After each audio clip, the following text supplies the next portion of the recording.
यहाँ है 70,000 साल पहले से पूजा जाने वाला शिवलिंग जो आसमान से गिरा था। शिवलिंग जो आपने कहीं नहीं देखा होगा। यहाँ हर 60 साल में एक बार 1500 किलोमीटर दूर से एक नदी आकर शिवलिंग का अभिषेक करती है। कोई नहीं जानता कि आखिर बिना जलाधारी के भी इस शिवलिंग पर चढ़ाया जल और दूध कहाँ गायब हो जाता है।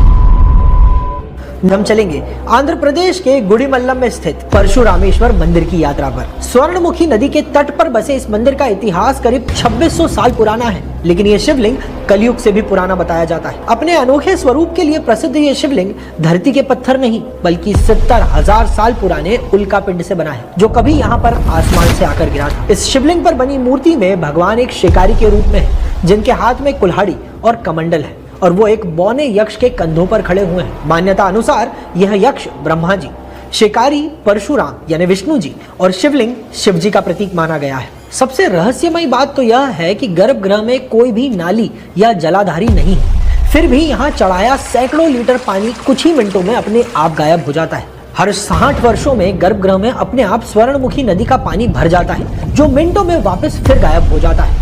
लोक आस्था है कि यह पानी 1500 किलोमीटर दूर काशी से यहाँ अभिषेक करने आता है। पिछली बार यह दुर्लभ दृश्य 4 दिसंबर 2005 में हुआ था, पर आज तक कोई नहीं पता लगा पाया कि यह पानी आता कहां से है और जाता कैसे है। इस शिवलिंग की स्थापना और मंदिर की बनावट कुछ ऐसी है कि साल में 2 बार, जनवरी में मकर संक्रांति और जुलाई में कर्क संक्रांति पर सूर्य की पहली किरण सीधे शिवलिंग पर आकर गिरती है। कथा अनुसार परशुराम जी ने अपने पिता के आदेश पर अपनी माता की हत्या कर दी थी। इसका पश्चाताप करने के लिए परशुराम जी शिव जी की तपस्या करने यहीं आए थे। उन्होंने यहाँ एक तालाब बनाया जिसमें प्रतिदिन एक दिव्य पुष्प खिलता था। इसे वे शिवलिंग पर चढ़ा देते थे। इन फूलों की रक्षा ब्रह्मदेव ने चित्रसेन नामक रूप लेकर एक पहरेदार की तरह की थी, परंतु एक दिन जब पूजा में देरी होने लगी तब चित्रसेन जी थोड़े अधीरे हो गए और उन्होंने स्वयं फूल जाकर शिवलिंग पर चढ़ा दिया। इस बात पर परशुराम जी बहुत क्रोधित हो गए और दोनों में युद्ध छिड़ गया। तब शिव जी ने आकर दोनों में मध्यस्थता करवाई और दोनों को एक ही शिवलिंग में विलीन होने का वरदान दिया। तभी से ये तीनों देवता यहीं पर इसी मूर्ति और शिवलिंग के रूप में विराजमान है। यहाँ मिले सबूत बताते हैं कि इस मंदिर का निर्माण 2री शताब्दी में सातवाहन काल में हुआ था। हालांकि 1954 से ही इस मंदिर का संरक्षण